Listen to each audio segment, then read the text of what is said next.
All right, good morning, everybody. I think we're going to go ahead and get started. I want to welcome everyone to the Section 508 training webinar provided by the Transportation Research and Connectivity Pooled Fund. I'm Colleen Voss, and I'm a research program and project manager for CTC and Associates. And I have both created Section 508 compliant reports and also remediated dozens of other people's final reports. So I have experience from a couple of different perspectives that I'm going to try to share. We will be looking at how the features of Microsoft Word and Adobe Acrobat can help you create and deliver reports that are accessible to all readers and Section 508 compliant. I also want to thank Michael Molina and the members of the Transportation Research and Connectivity Pooled Fund. That includes Arizona, California, Idaho, Illinois, Missouri, Montana, North Carolina, New Jersey, New Mexico, Nevada, New York, Oklahoma, Oregon, South Dakota, Texas, Utah, Wisconsin, and Wyoming.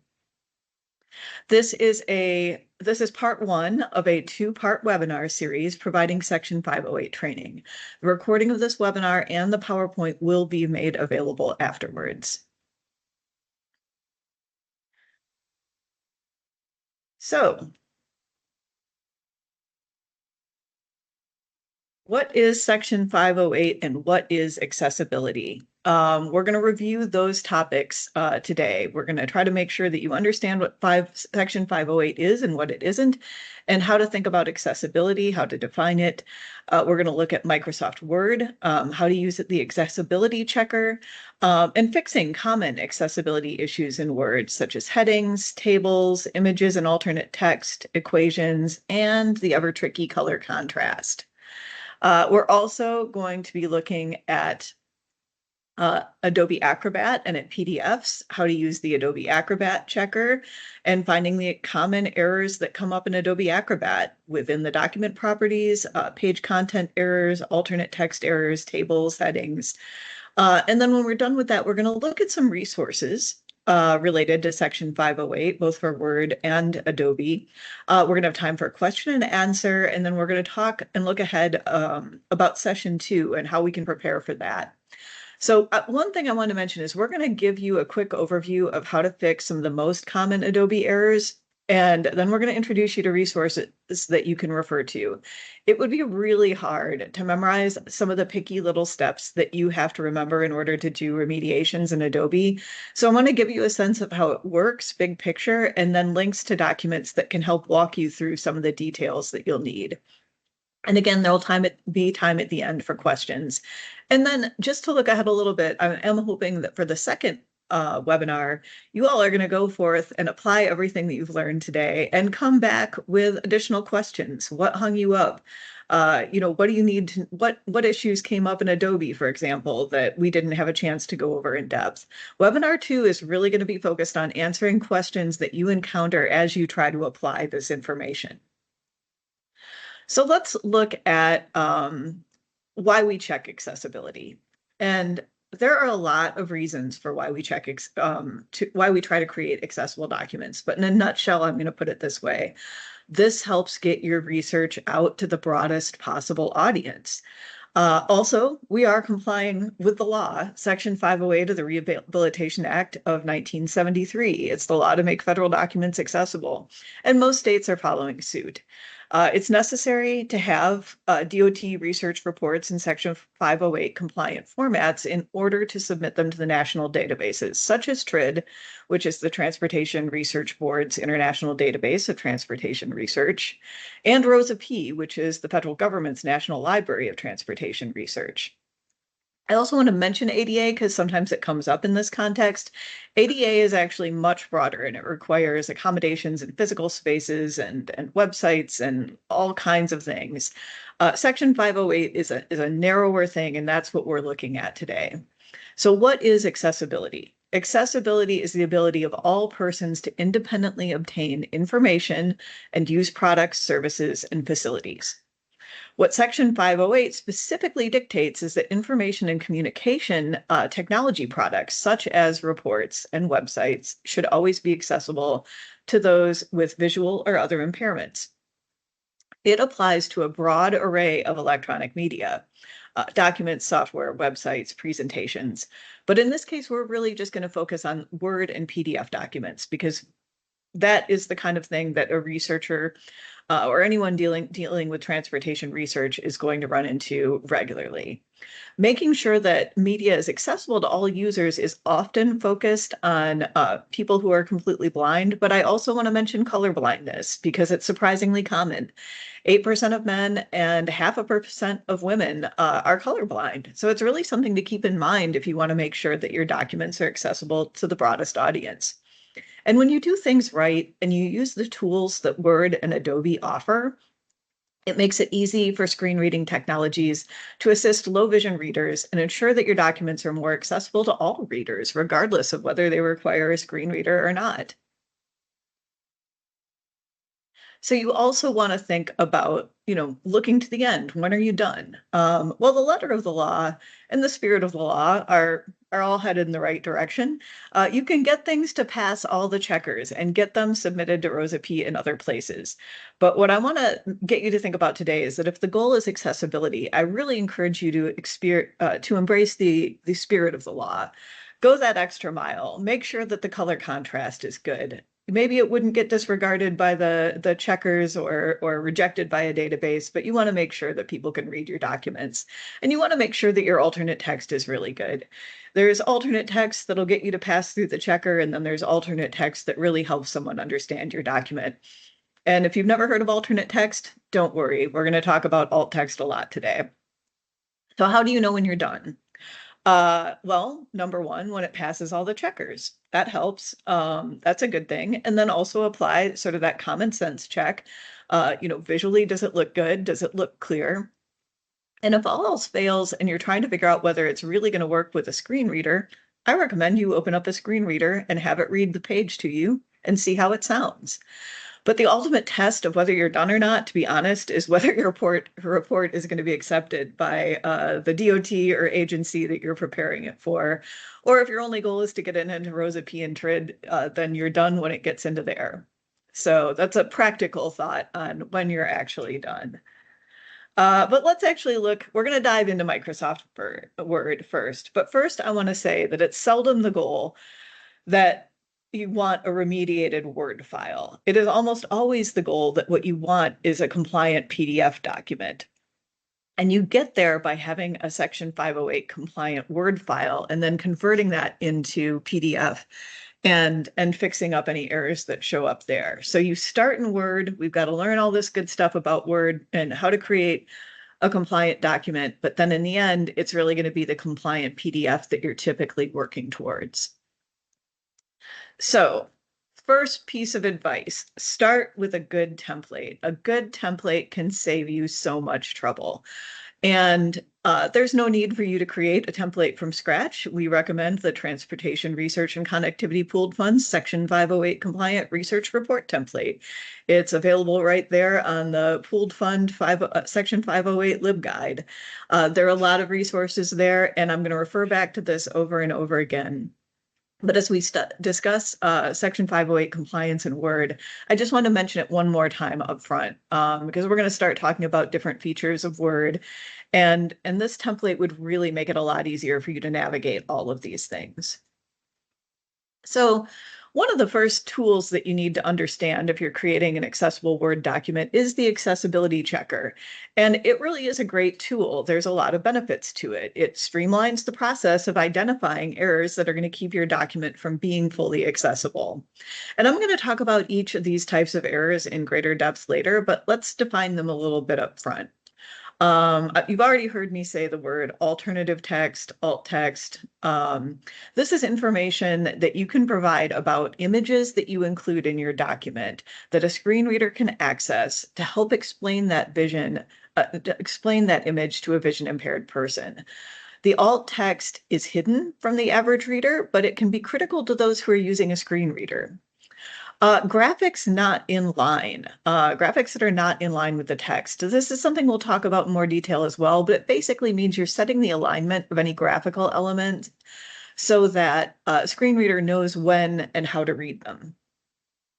Merged cells in a table are another thing to look out for. They make it really hard for a screen reader to know the order to read information in a table. So if you want the table data to be read out properly, you got to make sure that you set your tables up properly. Color contrast issues are another area that we're going to talk about. This is about making sure you use colors that vision impaired people, and again, I'm going to use the example of colorblind folks, can properly interpret on the screen. So the latest versions of Word and often even offer suggestions when you run the checker. You will run the checker, it will identify errors for you, and it will flag alt text, and it might even suggest some alternate text that you can use. Now, caution there, I almost always have to correct the alternate text that it suggests, but at least it gives you a starting point and it does flag where you need alt text. It may also suggest, for example, on a color contrast issue, it'll suggest a color for you to use, and I often do use their suggested colors. So it's important to note that the checkers not only find your errors, they actually, at this point, the latest generation, they're constantly improving and they will actually recommend solutions and try to help you fix your document. And I'm sure as these checkers get better and better, that support will get more and more robust. But I think it's good to understand the fundamental issues and not just be relying on that checker. You want to understand how to create from scratch a Section 508 accessible document, compliant document. So we're going to talk about all these different design elements that lead to an accessible document and how to address the issues as we continue in detail. But one of the things to watch out for, let's talk about some of the things to watch out for with the accessibility checker. No matter, maybe someday AI is going to make this perfect, but it hasn't yet. You still need to keep an eye out for some issues yourself, like poorly worded or just really terrible alt text. For example, I was remediating a document and I didn't get any alt text errors at all, but I decided to look at what kind of alt text there was for the images, and I discovered that they were just file names or they were just repeated captions, which didn't really help explain the image at all. And I like to manually check those items, and also things like color contrast. You can rely on the checker to flag. They're actually getting better. They'll flag more color contrast issues for you, but that's still something that you need to put your own eyeballs on and scan through. I just scan through the document and make sure nothing jumps out at me. So let's actually look at the accessibility checker. I do want to say up front that we created the document that I'm going to run the checker on. We created for the Transportation Research and Connectivity Pooled Fund, and it was a fully Section 508 compliant document. I did go in and specifically break that document to create some errors so that we could see how to fix them. But I felt like it was important to let you know, since the Transportation Research and Connectivity logo is on there, that this is actually in its real life form a compliant document. But let's see how it works when it finds errors. So I'm going to go up to the top to the toolbar. I'm going to click on Review, and then I'm going to click on Check Accessibility. And we are going to come up with a whole list of errors over here. This great helpful accessibility assistant pops up on the side, and you can see that you've got 4 categories of errors. And then you just start clicking into these and figure out how you're going to fix them. So we click on the missing table header. And right away, it pops to that table and it says, looks to me like there's a header row. Would you like to use the first row as your header row? That was the issue. That needs to be designated. So I go ahead and click yes. That's what I'd like to do. And look, that error is gone.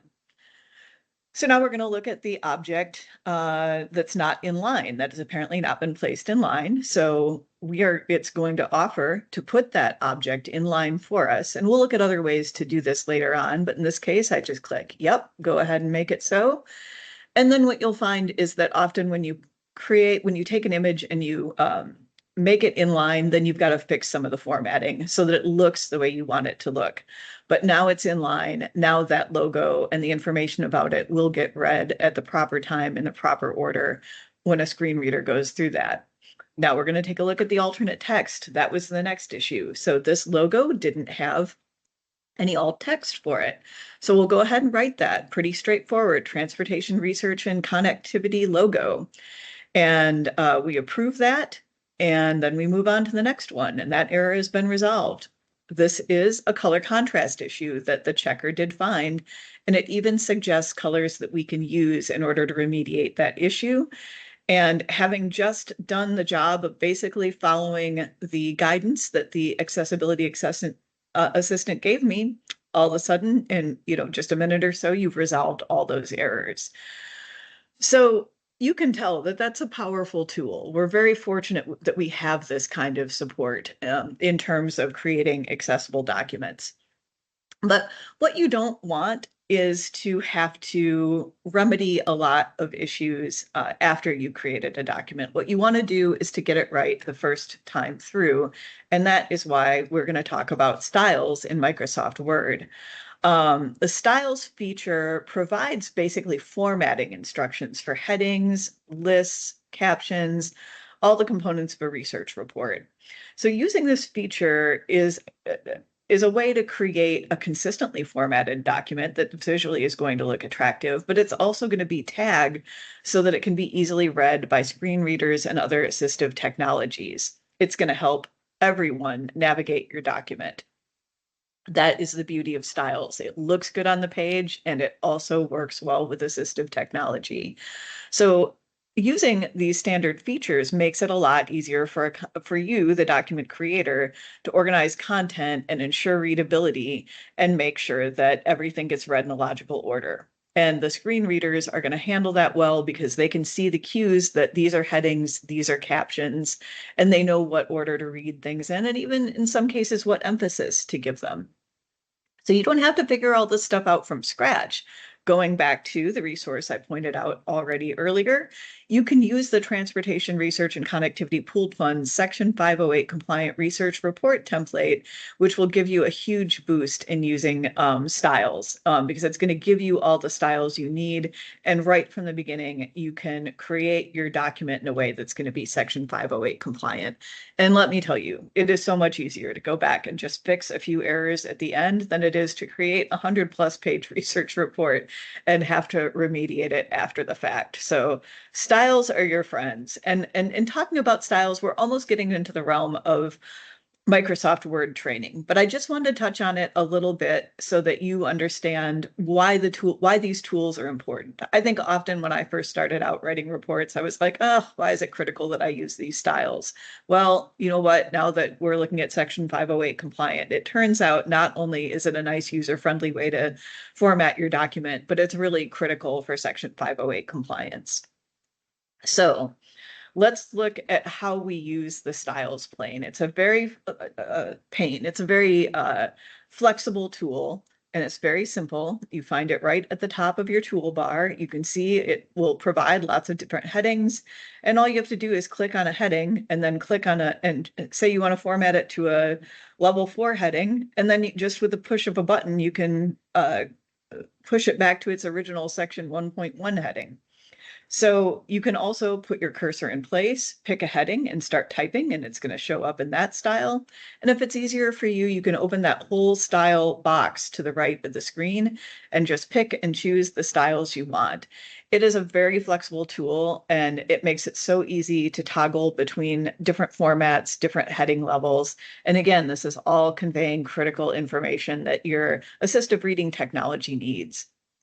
So work with that tool however you like, but it will make your life a lot easier all the way along the way.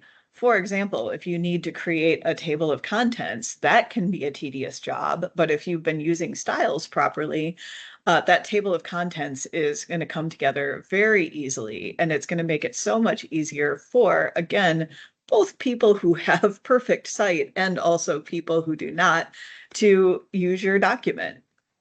So in this case, we created a final report for an Oklahoma DOT peer exchange. And as you can see, scrolling through, this is a 47-page document with a lot of headings, a lot of subheadings, some call-out boxes, just a lot of detail that needs to be captured in a table of contents. And what you can do is just put your cursor where you want that table of contents to go. You click References, you go over to the left, you pick Table of Contents, you pick the style that you like, and voila, you have a table of contents there. And guess what? If you keep editing that table of contents and, you change some headings, you add another section, you add a bunch of tables, whatever you do, as long as you've used the proper styles, all of that is going to update with just the click of the same button in the same way that you just used it. So in addition to the table of content, these tools kind of will will automatically generate your list of tables, your list of figures, all of these things that, again, in a way, this is about using Word effectively. But when you use Word effectively, you're going to create a document that will help all your readers, whether they're using technology or whether they're reading it with their own eyeballs, more quickly navigate your documents and use them. So accessibility isn't just about accommodating, I think, specific kinds of impairments. I think it's really about making your documents accessible to the broadest possible audience in all cases. So images and graphics, this is another key issue. Charts, photos, graphics, and other visual elements, they're a critical area for consideration when you're creating an accessible document. They're often included in a research report because they complement the text and illustrate key points. The important thing as an author is to find ways to use visual elements that enhance a typical reader's experience, but aren't the exclusive way to obtain the information you're trying to convey. So, for example, this image on the screen. You might include an image like this if you were talking about highway congestion or safety, to help your audience visualize the situation that your research is trying to help or explain. But visually impaired readers are not going to get to experience that visual emphasis. So you need to explain what the image shows. And how you explain what any given image shows depends on the context. If this was a study looking at the level of passenger car traffic versus bus traffic, or truck traffic, then we might give a different emphasis in the way that we described that picture than we would if it's about highway congestion. So I always try to emphasize that when you're thinking about how to describe images and graphics, context is really critical. So readers and text-to-speech tools can recognize that an image is present, but they can't tell users what the image is without help from the alt text, that alternate text that you write behind the scenes.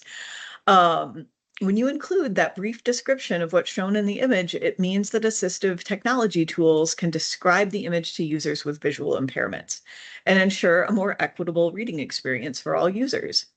Also important to note that alt text is not visible to your standard reader. It's not going to be in the printed or electronic versions of these documents, so it doesn't impact people who aren't using assistive technology.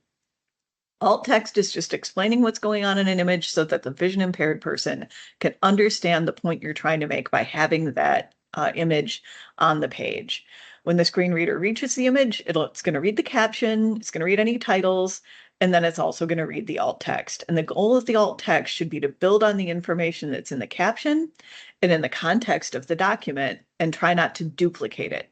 We don't want to bore people to death with too much information. We just want to give them enough so that they can participate in why you included this particular thing.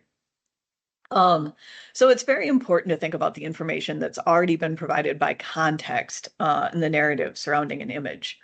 The caption, and you also need to think about the caption, and you also, again, need to build all of that as you're thinking about the alt text.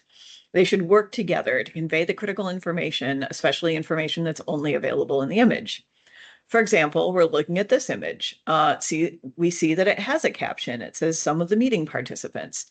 We don't want to repeat that when we write the alt text. So as I write this alt text, I think it's important to indicate that it's a screenshot, to make clear that it's not a group photo.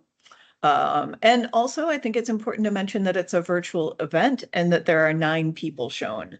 The context of the report is going to make it clear that this is a subset of the group and provide additional information about the format of the event. So we want to be descriptive without going on too long. So a screenshot of 9 participants in the ODOT virtual peer exchange. That's giving them the critical information that they might not have by just reading that caption. So let's talk just a little bit more about alt text, some pro tips. We've been doing this for a while, so we've learned some things as researchers. Consider the text. You really want to think about the visual contribution. Thinking about why you included an image is going to help you in writing thoughtful alt text that supports and supplements the rest of the content without being repetitive. Write enough, but not too much. Too little alt text won't convey the meaning of the graphic, but too much might be burdensome. A good rule of thumb is to include what might be relayed over the phone. Describe the image literally. For example, if you're describing a sign, describe its shape, its colors, its words. Also describe the sign's orientation and placement if that information is relevant. I like to include logos. Logos might seem decorative, but I think they represent something meaningful. It's often whoever funded or conducted the research. Providing these alt text elements helps make sure that readers aren't missing out on something that's on the screen. Same thing with icons. Like if you've got a social media icon, go ahead and say, visit MnDOT's Facebook page or something like that. That's telling people what's there on the page. And then you really want to avoid repetition. Add alt text that's different from the information in the caption and also the surrounding text. Use good grammar and punctuation. Capitalize, use commas, periods, other punctuation in alt text, just like you would for visible text, so that screen readers pause in the appropriate places.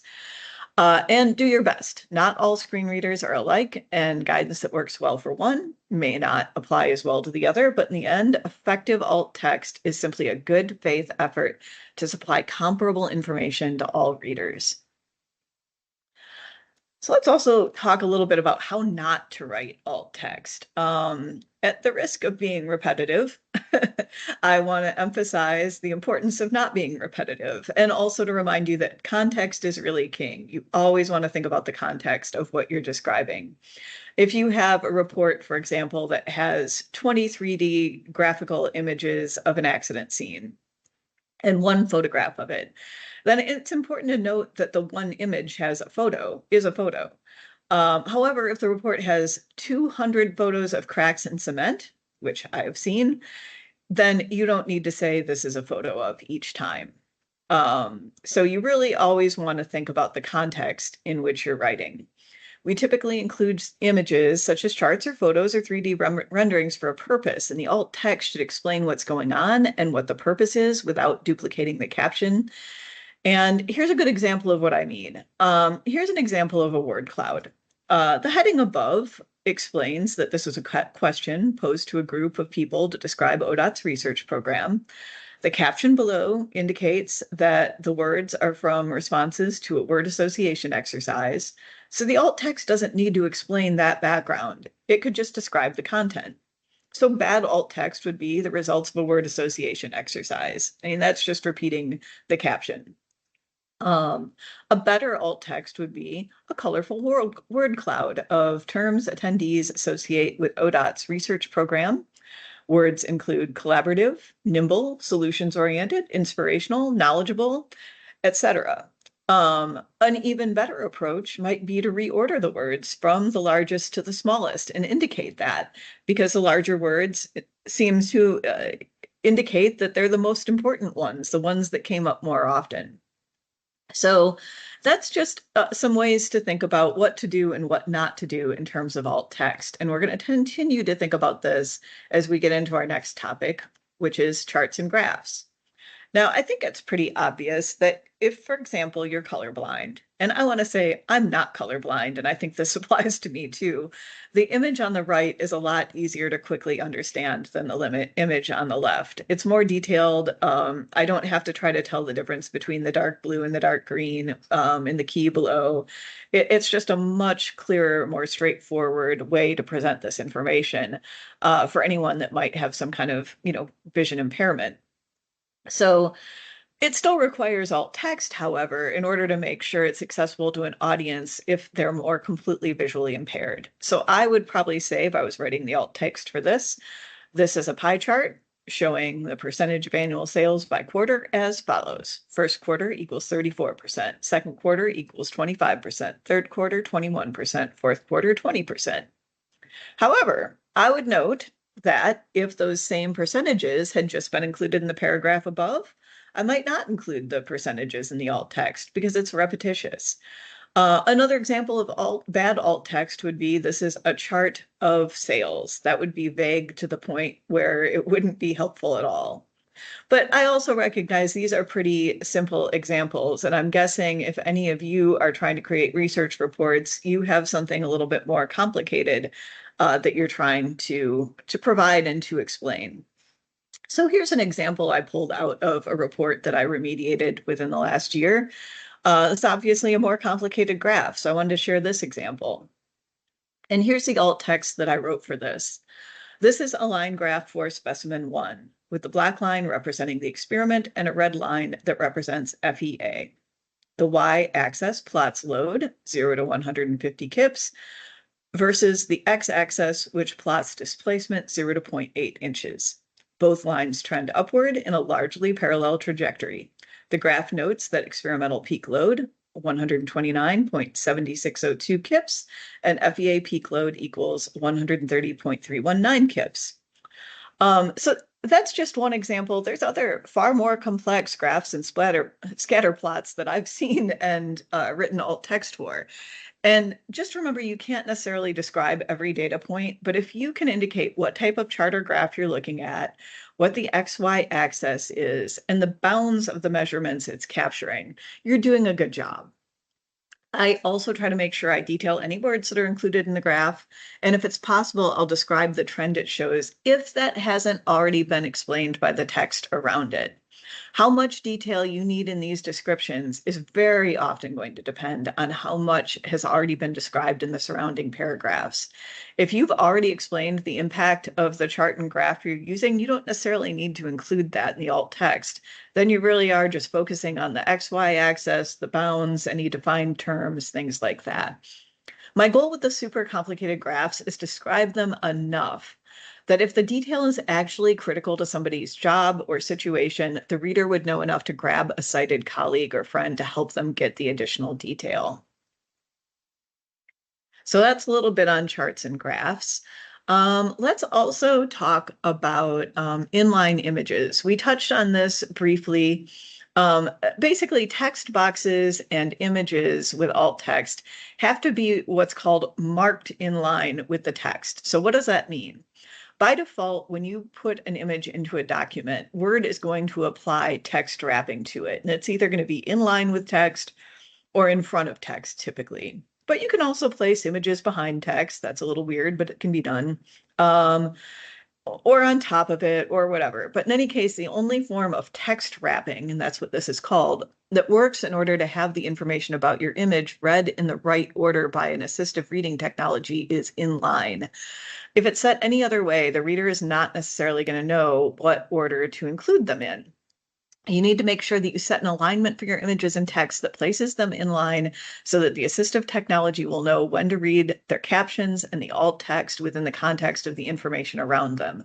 So as you're writing your alt text and you're thinking about the information above and below, you want to make sure the image is in line so that it all flows the way that you intend it to flow. Making images in line from the beginning is the best way to do it. But we can also look at how to mark an image as in line if you're adding it after the fact. Oops. Golly, there we go. Oh, shoot. There we are. Now it's going. Okay, so it's dropping that image in. As you can see, the error is there. We're going to right-click on this image.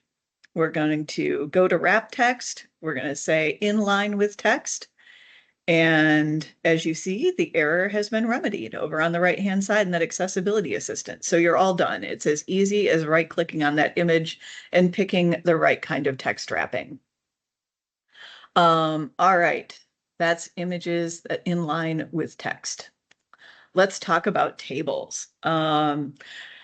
So there are two different kinds of tables. Simple, which means that they're accessible. They have one header row, they have no merged cells, and they have data in each cell. Complex tables are inaccessible to assistive reading technology. Now, one important thing to say is that we're talking about with simple versus complex, we're talking about layout and design. We're not talking about data. You can have the most complex data you can possibly imagine in a simple table. And you can have very simple data in a complex and inaccessible table as well. But what we want to help you do is just create simple tables so that everything can be read properly in Microsoft Word. So simple tables are going to have header cells like these. They are going to relate directly to the data below them. There aren't going to be any merged cells in the way. And even where there is, 0 to report, no data, we're going to add a 0 instead of just leaving that table blank. So that's a simple table that will be very easy for an assistive reading technology to know exactly what order to read that information in.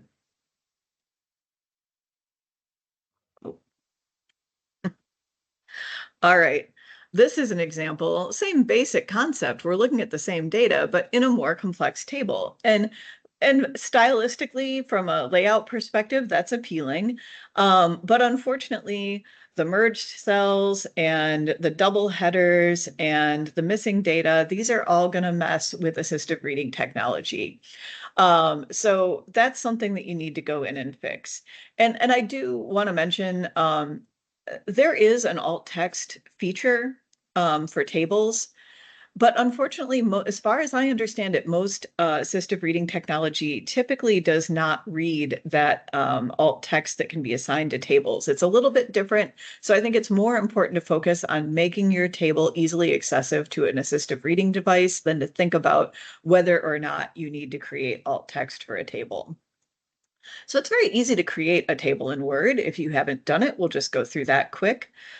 You go up to Insert, you pick Table, and you tell it how many rows and columns you want it to have. It inserts that table, and then you can just start adding your information into the document. And then once you've done that, the next thing that you're going to want to do is establish a header row for your table. And that's pretty easy to do. The Microsoft Word again makes this simple. You go into the top row, the one that you want to be the header, you go to Table Design, you click Header Row, and now you have an established header row that's going to make it far easier for assistive reading technology to read that table. But let's say, for example, that you are collaborating with your colleague on a report and they sent you the complex form of this table. So how do you fix it? And I just want to go over this quickly because it is pretty easy to take a complex table and simplify it in most cases. So let's walk through this. Oops, why? Here you can see they've got that kind of decorative double header. We're going to just take that top row out entirely because it's not really needed. And then we're going to add data in where data was missing. We no longer have any merged cells. And so now we've got a document now we've got a table that matches that first simple table, and it's going to be something that's pretty easy for an assistive reading technology to go through and read accurately. So one important thing to note, though, is don't build your captions. Like this has got a caption that's totally separate from the table itself. Sometimes people try to build their captions into the tables, and you've got to keep them separate. If you mark the table header separate from the table, it's going to show up in your table of contents. It's going to make it easier for screen readers and all kinds of readers to navigate. Otherwise, there's a chance it's going to get skipped over. And also, because tables don't necessarily have their alternate text read, it's not like even if you wrote alternate text and put that caption in there, it would necessarily come up. So the safest thing to do is to make that table heading or any captions completely separate from the table themselves so that they get read properly. All right. Let's get into another tricky area, and that is equations. Now, simple equations are very simple. X plus 3 equals 7. this is a very simple equation, and most popular software applications can create this simple equation and be read properly by assistive technology as long as it's created using Unicode characters that actually represent the mathematical symbol and not just a character on your keyboard that sort of looks like that symbol. So this is pretty straightforward, but I'm guessing a lot of you are thinking, but Colleen, I have far more complex equations that I have to include. I can't just do them that way. So let's talk about complex equations. If it needs more than simple Unicode keyboard characters in order to convey the best way that you can convey that information is actually to insert the complex equation as an image. You can even use the equation editor in Word to create the equation if you want to, but then basically convert that into an image and insert that into your final report, and then use the alternate text to explain that equation. Because I think that's the best way to make sure that somebody's actually going to be able to read it. If you just include the version through the equation editor, it just gets skipped over by the reader. So you've really got to turn that into an image and give it alternative text in order to make it better. So for example, looking at this example, I would describe this as follows. I would, put that image in there, and then the alt text is going to say equation defining the annualized cost of a pavement treatment. Equation reads annual cost equals fraction numerator C multiplied by R. The denominator is 1 minus begin parenthesis 1 plus R end parenthesis to the nth power. Terms are defined in the report narrative. And when I'm referring to terms, I'm referring to these, which explain what these letters mean. And this is where again, context is king. You've got to be able to look at your report and say, did I already define what these terms are? If they are, it's probably repetitive to define them again in the alt text. But if this is the first time those terms are being defined, then definitely in the alt text, you want to include C equals treatment cost, R equals discount rate, N equals expected service. So once again, I can't say it enough. You got to think about the context. Now, with all these different things, if you're wondering, you've gotten to the end of your process, you think you've resolved all the headings, all the images, all the tables, all the equations, my default choice is to check a document to make sure it's working well, to make sure that it's going to get read the way that I want it to be read by the assistive reader, is to use Word's read aloud feature. So let's look at how that works. It's a very simple thing, and I use it all the time. So you're going to go up to the top to review on the toolbar, and then you're going to click read aloud. Oklahoma Department of Transportation, 2023 Research Peer Exchange. Final report. ODET task order number 2160-23-02. Submitted to Office of Research and Implementation, Oklahoma Department of Transportation. Okay, so that was just a little sample. And one of the things you might have noticed is that the reader does include pauses after headings, which is a nice way to indicate that the text is something a little different than plain text. And there's a little bit of different intonation on some of the styles.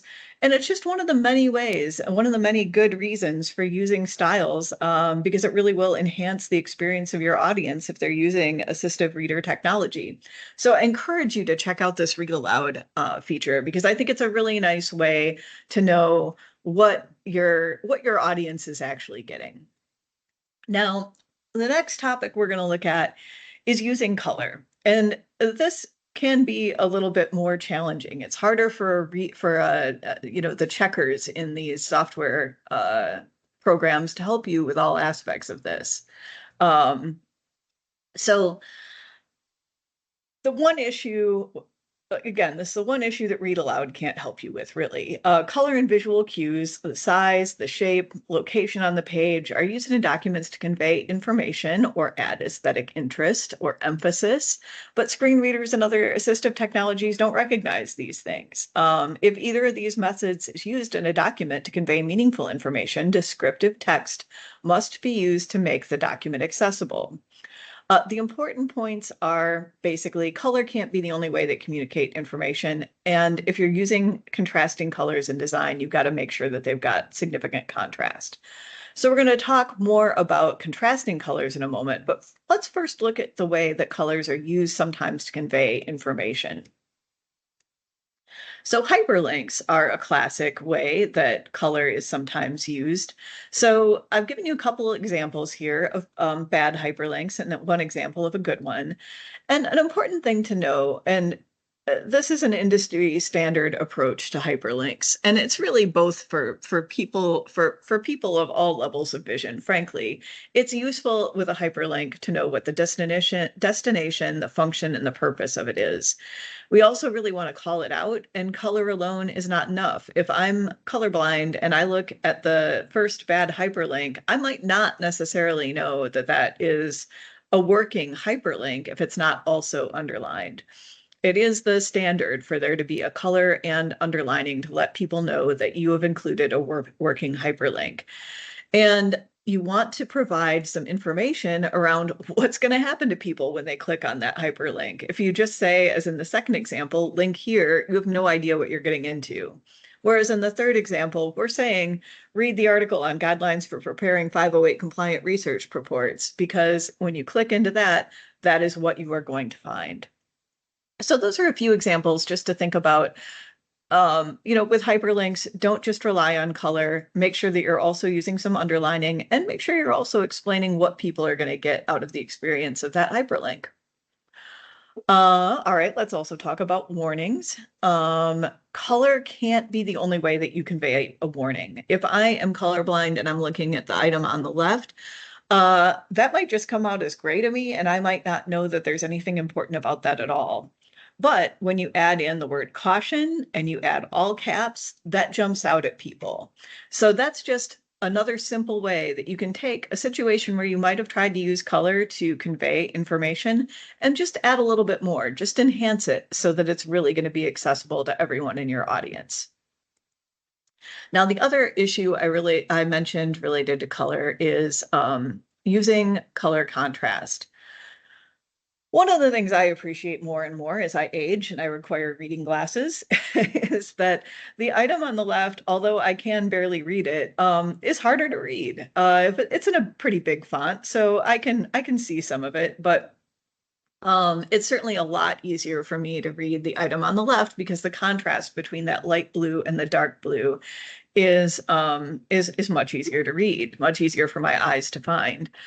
So that might, however, seem a little bit subjective.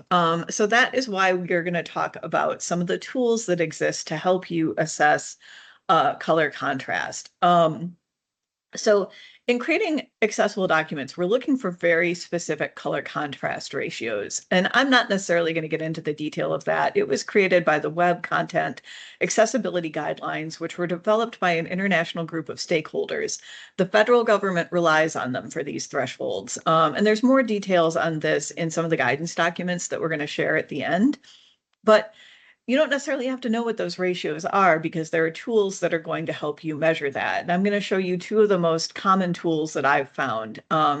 You can check your colors, you can make an adjustment, you can recheck until you pass, and that mostly takes the subjectivity out of it.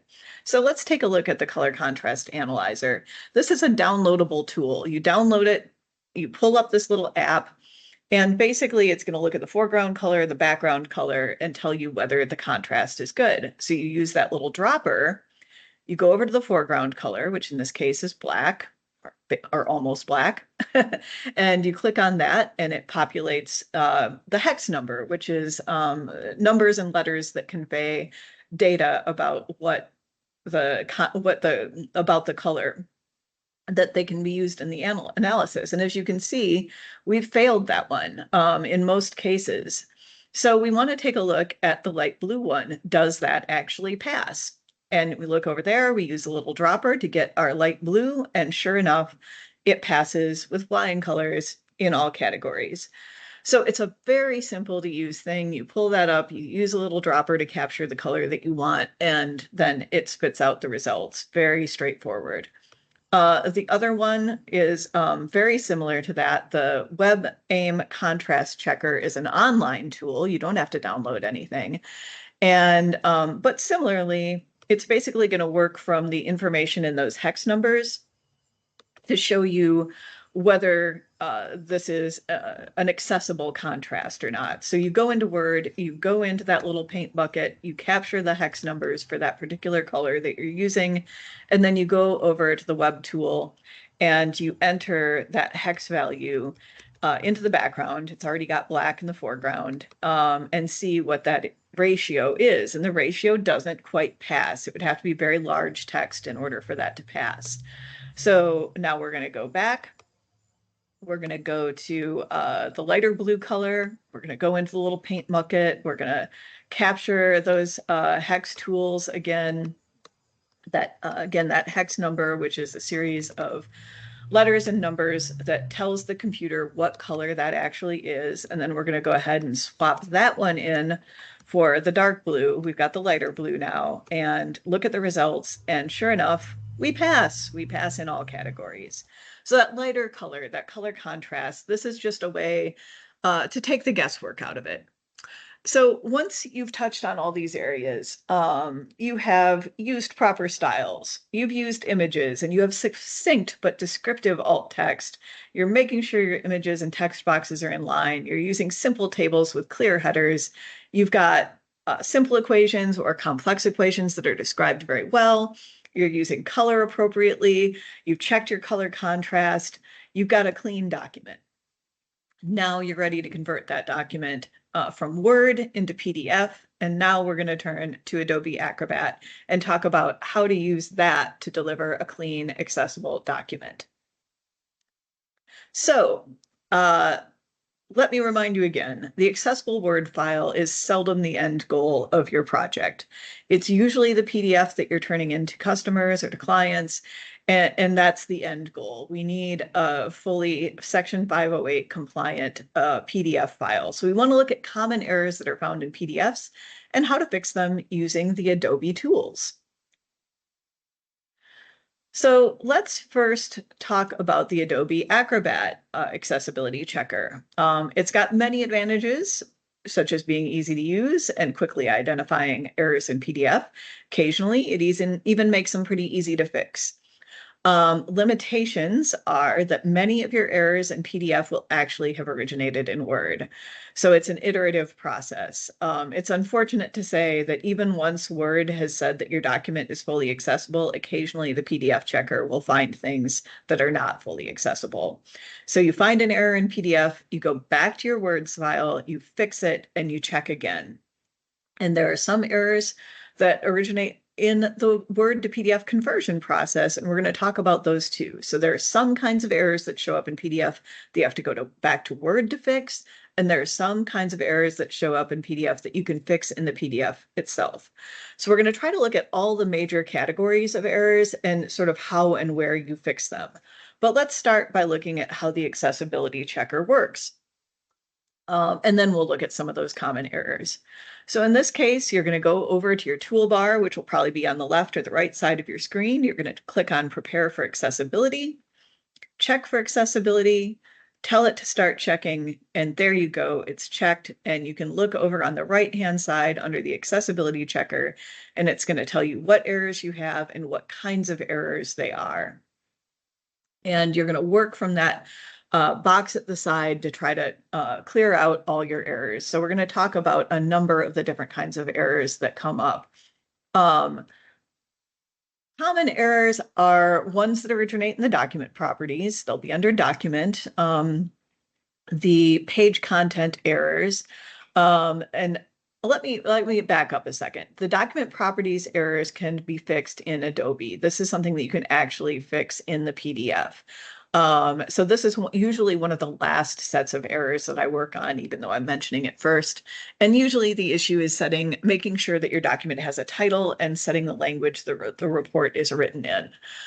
Page content errors can also be fixed in Adobe. They relate to how items like links or captions have been converted from Word to Adobe. Sometimes they get tagged a little bit differently when they get converted, and you've got to go in there and fix them. Alt text is also something that goes back to Word, although there are ways to fix it in Adobe. So it kind of depends. If you know for sure that you don't care about whether that Word document is accessible, then you could probably just fix it in Adobe. But if you're going back to fix other things in Word document, I suggest you just go ahead and fix it in Word as well. But I'm going to show you how you can fix it in Adobe if you want to. There will be table issues sometimes. The most common of this is that you haven't identified a header row on your table and you've got to go back to Word, fix that header row, and then run it through the PDF checker. And then you're going to find that it has been fixed. And I don't know why the word checker doesn't catch that every time, but for some reason it doesn't. And you just go back to Word and you fix it.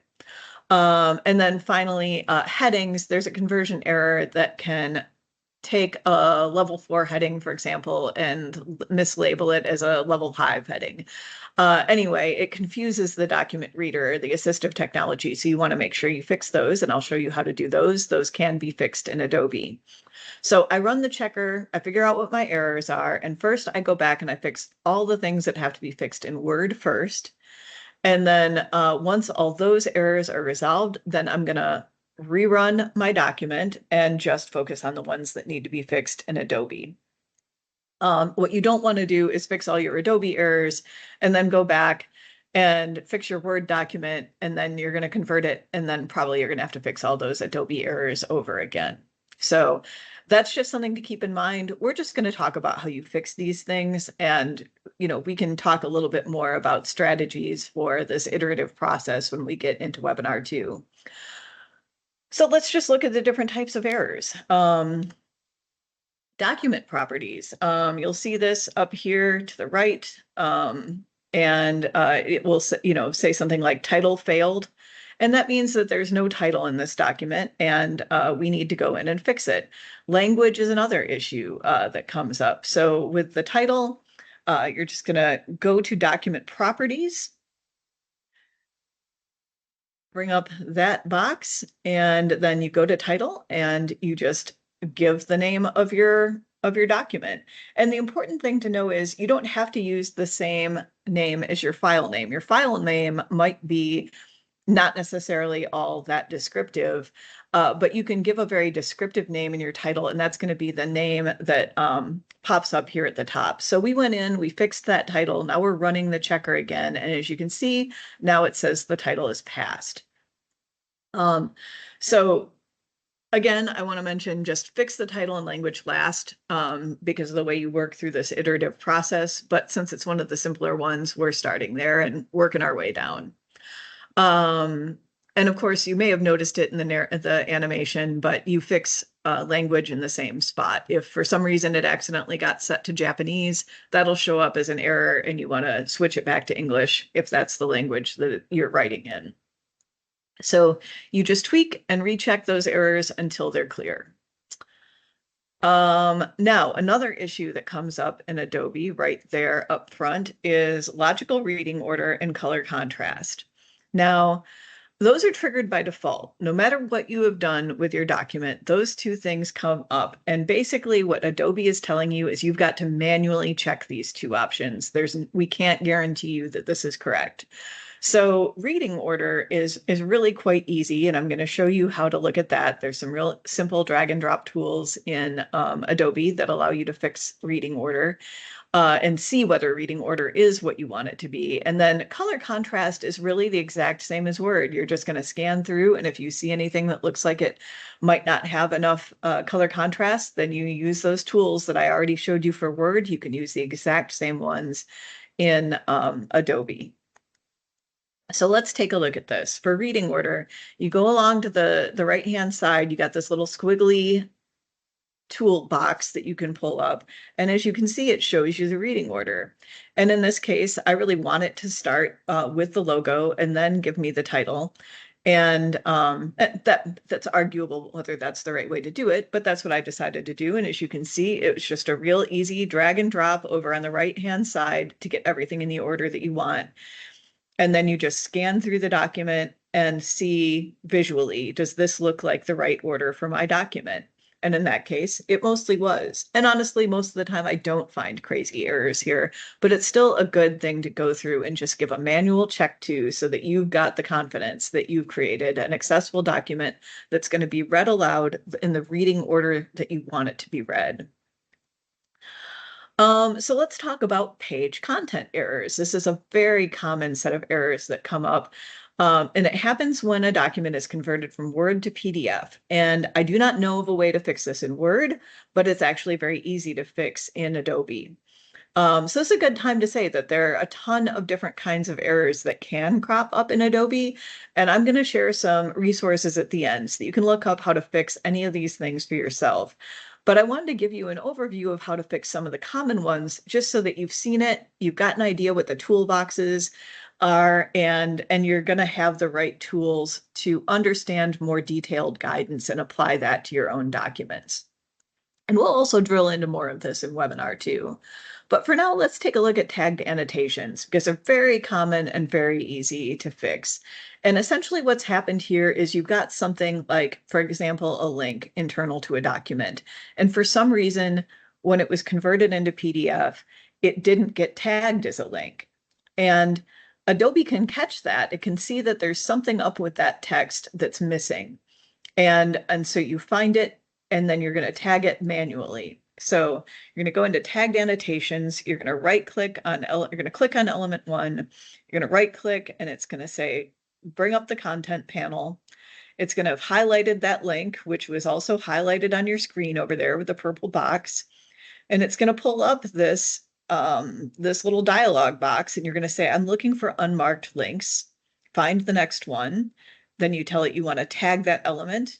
You tag it as a link, and it's done. And then also, when you go back over to your accessibility and you run that accessibility checker again, you're going to see that that error is resolved. You no longer have that element 1 tagged annotation failed.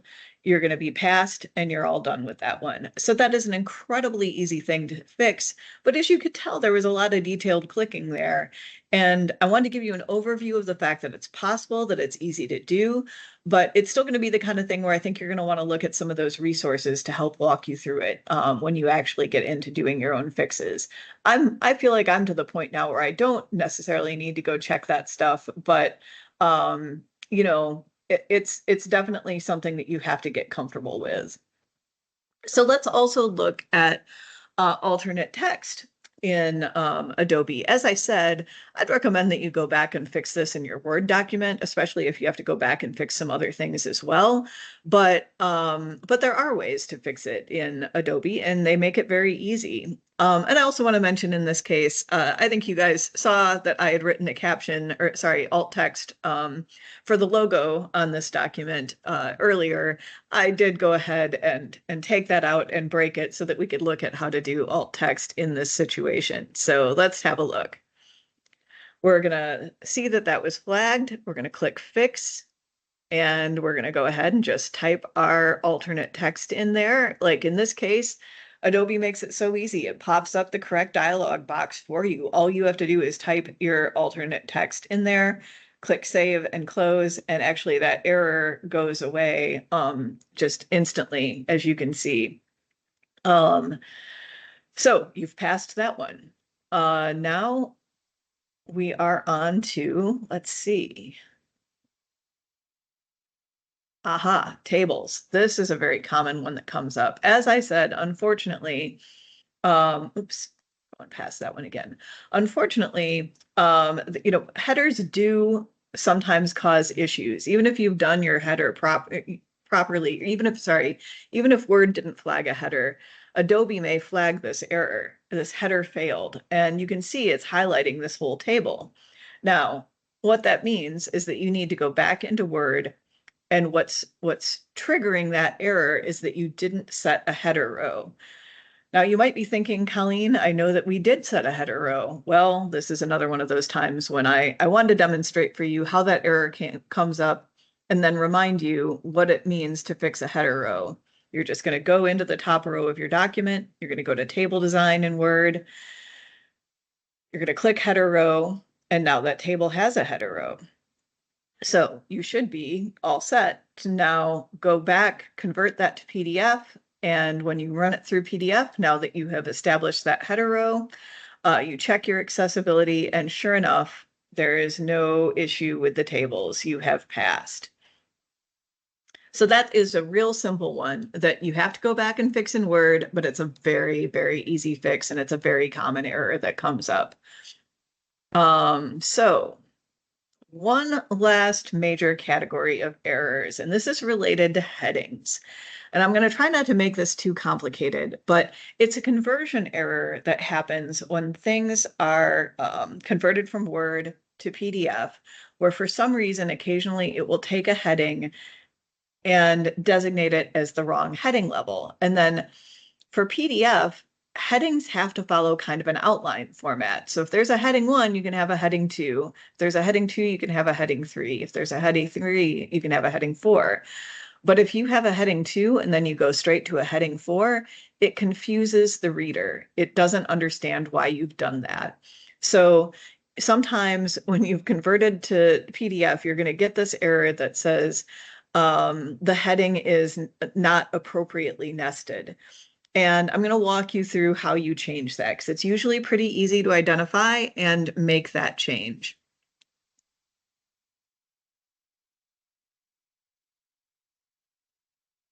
So there it is, right at the bottom, headings appropriately nesting failed. We have 4 of these. We're going to right click on the first one. It's going to show me what that is. I'm going to go to the tags panel. And it means that that library collections has not been tagged properly. So we can see there's a heading 2, we can see there's a heading 4, and my guess is that that needs to be a heading 3. So I go in, I change, I delete it, the 4, I add the 3 in, I go back to the checker, I run it. And just by changing that one heading to heading 3, we've eliminated that error. And then you go through and you correct the rest of the errors the exact same way.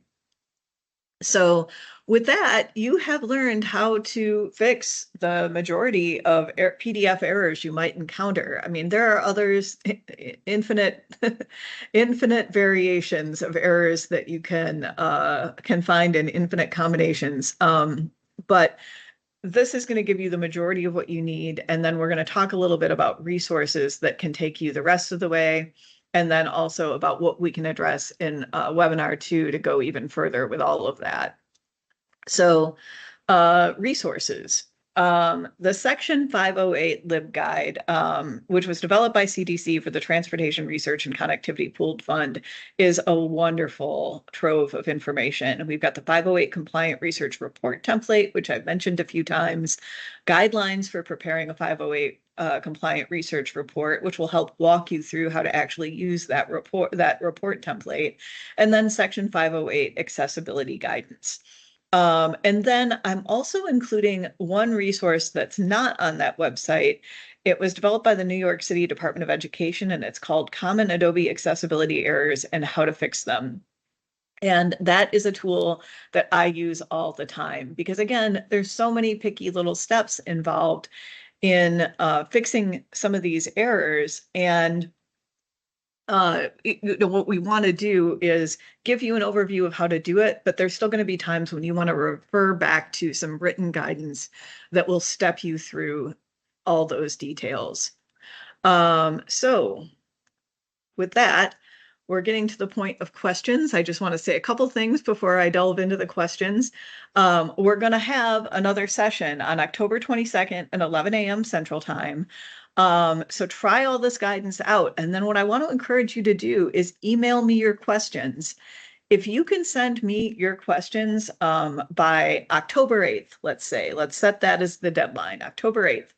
I will make sure that I address your questions in webinar 2. Or if you miss that deadline, you can bring your questions to webinar 2 and we'll get to as many questions as we possibly can. But for now, let me see what questions you guys have. Hi, everybody. This is Brian Hurt. I'm Colleen's colleague. Also joining us on this call is our colleague, Katie Johnson. The three of us together have done remediation and accessibility work and will be assisting with this part of today's session. We have a number of questions in the chat, and I think we should take those in order. This is a webinar, so we would need to unmute anyone who needs to be unmuted. If anyone would like to talk, please raise your hand and we can go ahead and give you the ability to unmute yourself. But I think we should go up to the first question, which is Emily's at 11:32. And Colleen, I'll let you take the first crack at all these and then definitely call on Katie and me. And I have a few comments I might wish to weigh in on. Okay. The question from Emily is, do Word and Acrobat have their own readers, or do people use third-party readers? And what should we use in trying to make documents accessible and compliant? I've found that both Word and Acrobat do have their own readers, and that's what I tend to use most of the time. But I know that there are other third-party readers, and I feel like I'm making a good faith effort if I'm testing it against a reader.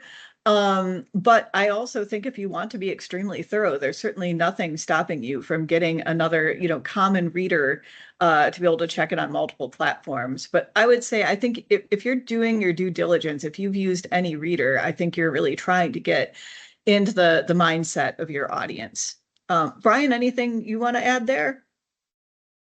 Yes, I'm just typing in the chat. There really are two standards. And again, if you want to use something that someone who has a disability might be using on the PC, it would either be JAWS or NVDA. JAWS is a proprietary software that requires you to pay for it. That stands for Job Access with Speech.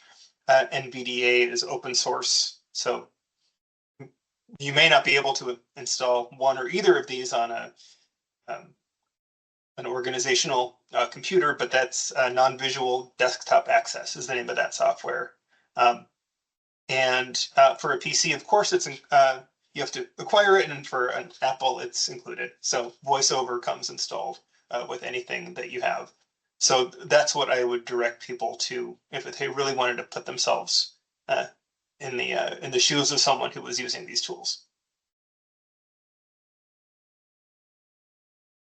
All right. I'll just, since there are a few things that are coming up as we talk here, we will be providing these links as well as this recording. So you'll have access to everything. That was a comment from Deborah, and Michael will get to yours at the end as well as David. So let's keep going down the list. All right. Zach Mast asks, my big question about charts and graphs, should we strive to copy accessible versions from authoring tools like Excel, or can we use screenshots with appropriate alt text and captions? My answer is either one is fine. I would just go ahead and use that screen reader. If you're copying it from Excel and you think it's going to be, it's just got all, Unicode code characters and it's going to be very easy for a screen reader to use, then that's certainly going to be fine. But I would check it with a screen reader. And if it's not coming across the way you want, then I really recommend that screenshot with alt text. But both are good ways to go. Anything to add there, Brian or Katie? I don't. Okay. Some reports have tables inserted as a picture. Do we need to provide alt text for those?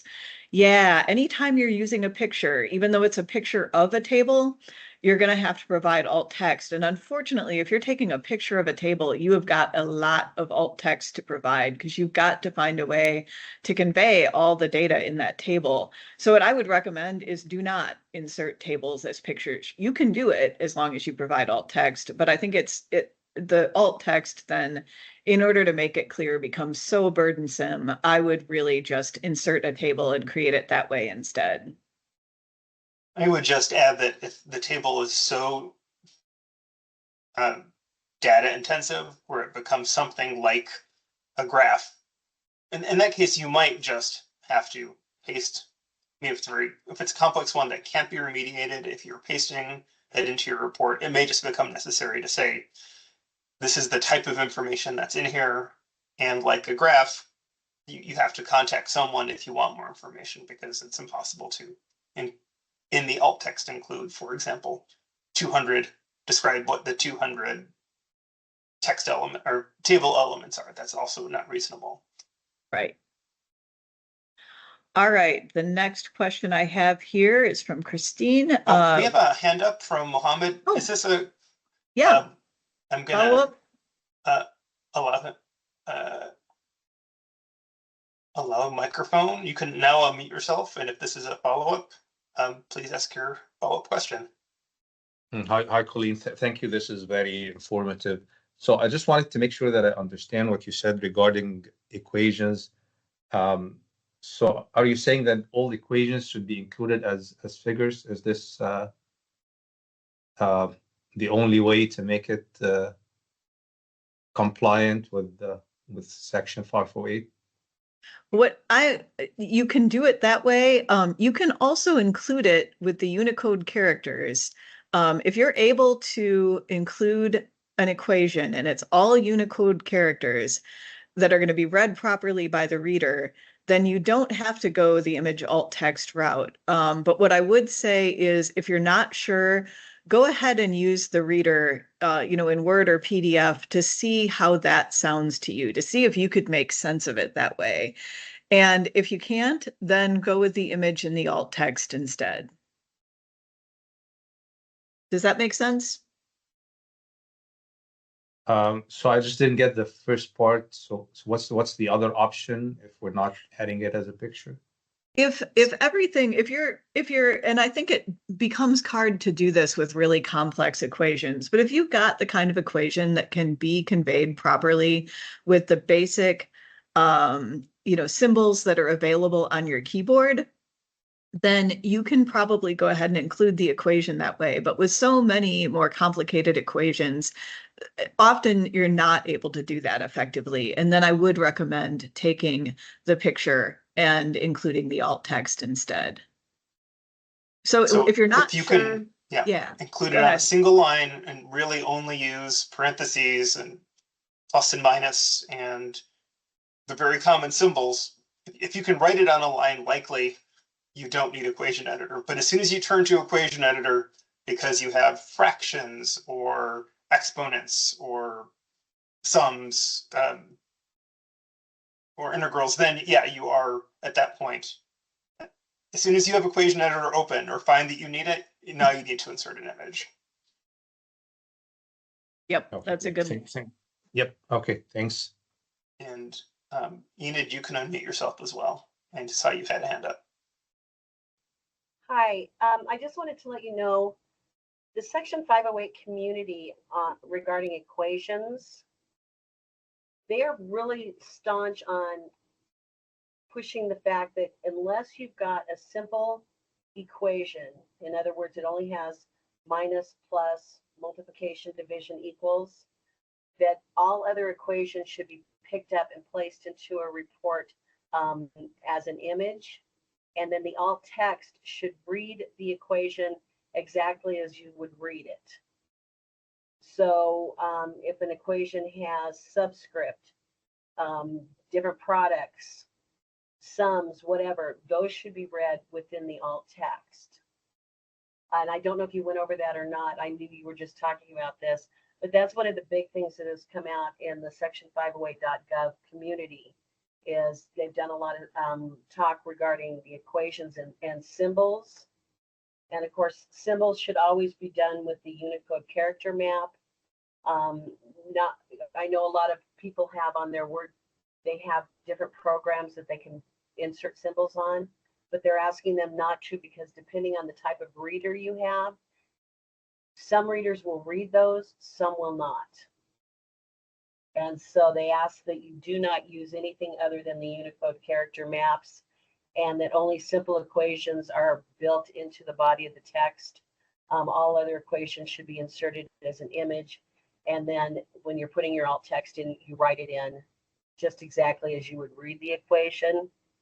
And that you not use AI to generate alt text, whether it is through equations, whether it's a table, whether it's an image, whether it's, because you wouldn't believe what comes up when you use alt text and AI. So, but anyway, I thought I'd bring that up because that's a big conversation that's been going on recently in the federal Section 508.gov community.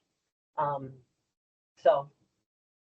Thank you, Enid. And in fact, that's the guidance Colleen provided. And I would just mention that a good test for that is after you've written your alt text, have a colleague read it and try to duplicate the equation you're describing. And if they do it successfully, you've done your job, because that really is the goal, is to be able to completely reconstruct an equation based on the alt text.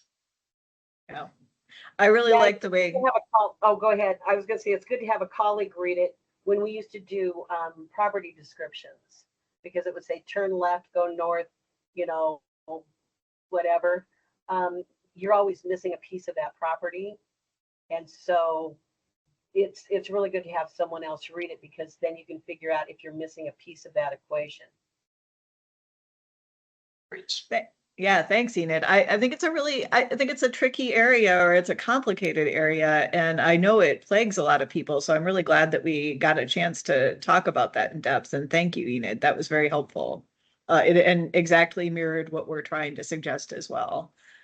So I'm going to go on to the next question from Christine. When making a table accessible, when a zero value is inappropriate, is it proper to use something like a hyphen to indicate no data? Not necessarily a zero value of data? And the answer is yes, as long as there's some kind of character in there. You know, you could even do an NA or something like that, but you want to give the reader something to know that there's data in that cell. But I can understand there might be situations where zero is not the right thing. So good question. Let's see, hyperlinks and bibliographies seems like a good case to use the actual hyperlink. You know what? You're probably right there. And what I would say is they're just focused then on making sure you're using a color and an underline. Bibliographies are kind of their own animal in terms of the way that information needs to be included and conveyed. Anything you want to add there, Brian or Katie? This is a great example of, in all cases, this is guidance for people to apply your best judgment to. And I could probably find a counter example for just about everything we've said today, possibly in the right conditions. So, you know, this is great rules of thumb, and great starting points, but, you know, please do what works for you to have the most effective way of communicating what you want to communicate. All right. Corey asks, what is your process for adding equations as images? Do you use an external equation editor? And if you use one in Word, do you just copy and paste as an enhanced meta file? For me, this leaves content artifacts when I export to Adobe that Adobe's reader reads even if there's alt text. However, these don't seem to be read by JAWS or NVDA. Advice on this? My advice on this is I guess I take a fairly simple approach to it. If I'm creating an equation, I'm going to actually just use, like, I forget what it's called, Snip or something like that, or there's a similar type of tool in Microsoft that's essentially something like a screenshot. Essentially, it's a very simple thing, and I'm going to insert essentially that little image, that little screenshot, and just write my alt text for that. Brian, have you got any other techniques or approaches to suggest? Yep. This is such a challenge because people have been wanting alt text just for equation editor for so long, and somehow it still doesn't exist. I appreciate that enhanced meta files, right, are smoother, and you don't get the kind of the graphic distortion that you get when you paste it back in as a raster file. But yeah, if you're finding that then alt text is failing when you use one of those professional, or I shouldn't say professional, but external tools like JAWS or NVDA, ultimately, I think it's better to have something that works than looks perfect. So I think that's probably the best advice to give there. And keep on hoping that someday this will be fixed, because maybe someday it will be.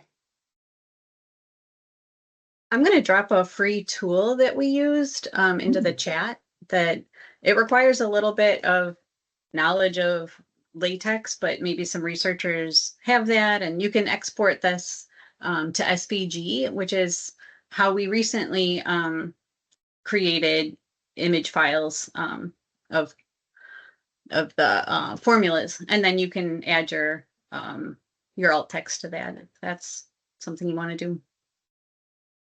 Thanks, Katie. And again, this is Yeah. not a lesson in graphics, but raster images are the ones that get blurry when you zoom, and vector ones are ones that stay clear as you zoom, and SVG, that's scalable vector graphics, and TeX and LaTeX or LaTeX, those are formatting software that scientists and mathematicians use. So there are some different options depending on how much you want to tackle this and how much you want it to look beautiful and function correctly. All right. Next question. Can we put template links in the chat, or will you share the presentation? And we are going to share the presentation, and we will make sure that we make these links and the presentation available. We want you to walk away from this with all the tools that you possibly can in order to help make all your documents Section 508 compliant in the future. And also, I just want to remind everybody again, if you've got questions we don't get to today, make sure that you go ahead and send us those, because we'll get to them in webinar 2. That's really the focus, is to build on what we've learned today.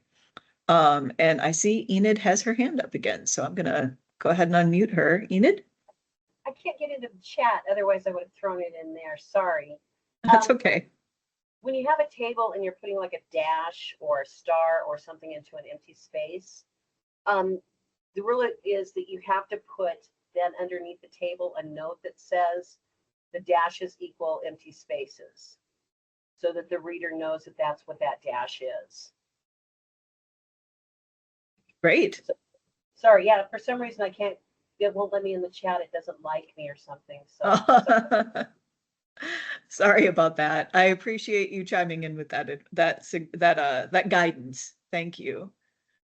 Let's see. From Michael. Oftentimes I don't have access to the original Word document for remediation. I've seen character encoding issues many times. Is there a way to correct that in PDF? I'm going to answer this in 2 ways. One is, depending on what your role is, I would really be pretty insistent about getting the Word document. It often is just so much a cleaner way to fix things.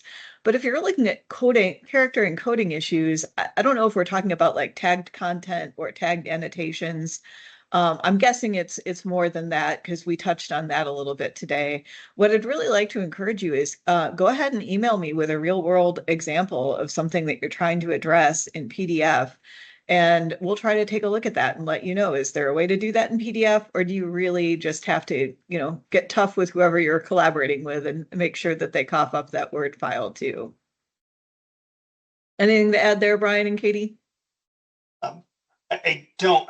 With only 3 minutes left and we could stay on longer to finish, I think we should put out our final request for the next webinar before we answer any remaining questions, just since we're towards the end of our time.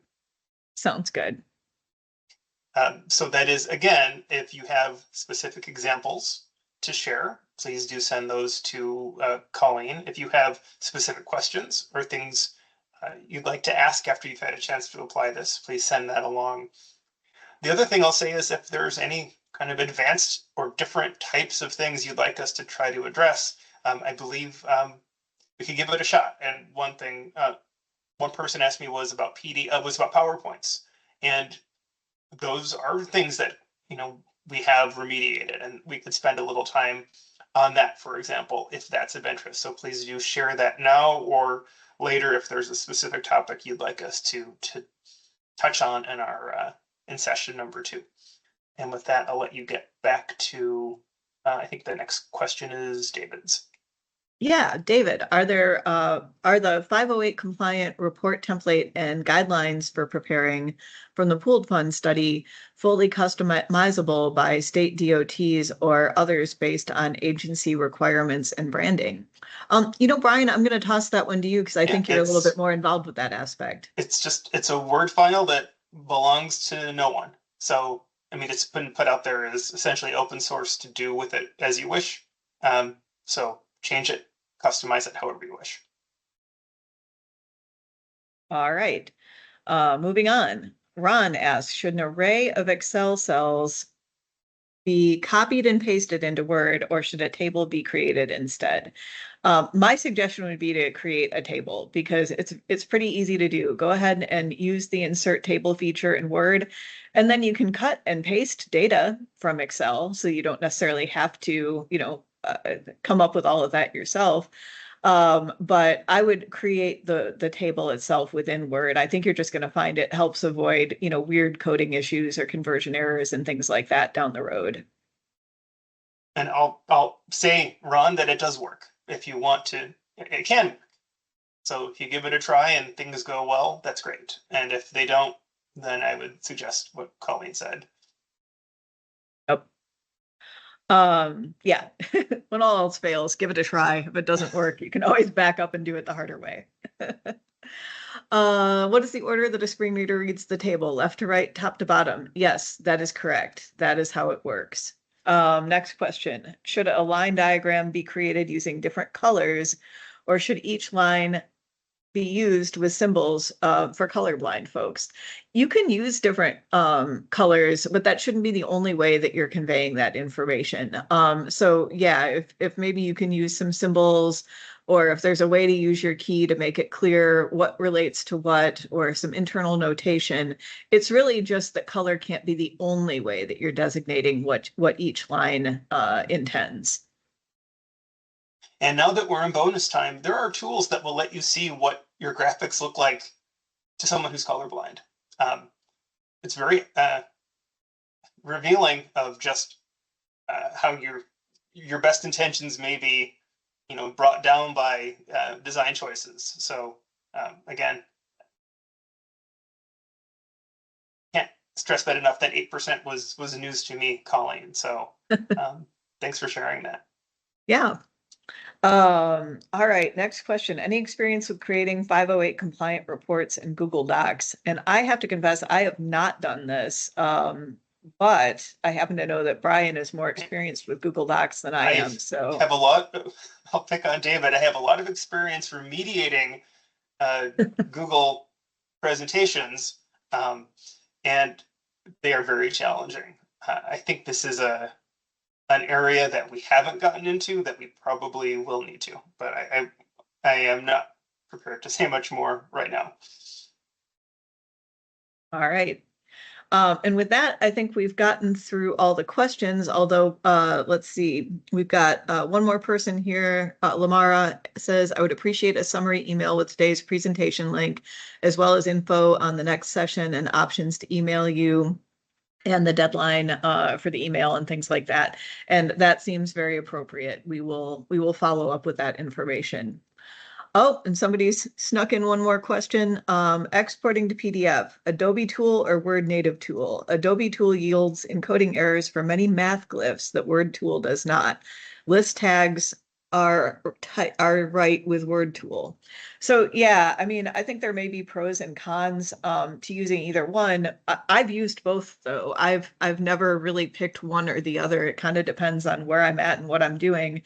But I've used both works. But certainly if you're doing something in math and you're finding that there's a particular error with using one versus the other, then use the one that works for you, because I don't know of any other reason that you would pick one over the other. Colleen, could I have you pull your screen back up just to share your last slide? Absolutely. And remind everyone the date you would like their questions and comments. Yes, I would like to have your questions and comments by October 8th. and we'll make sure we get those followed up on for the October 22nd session. And you can email me, colleen.boss@ctcandassociates.com, and we will be following up with links and the link to this presentation and all that good information. All right. I think we've covered it. And I look forward. I hope you guys are all going to join us on October 22nd. I think this has been a big picture overview that hopefully gets you a long way away, but I hope you go play with these tools, use these tools, and come back to us with all your most challenging questions, and we'll try to help. Thanks, everybody.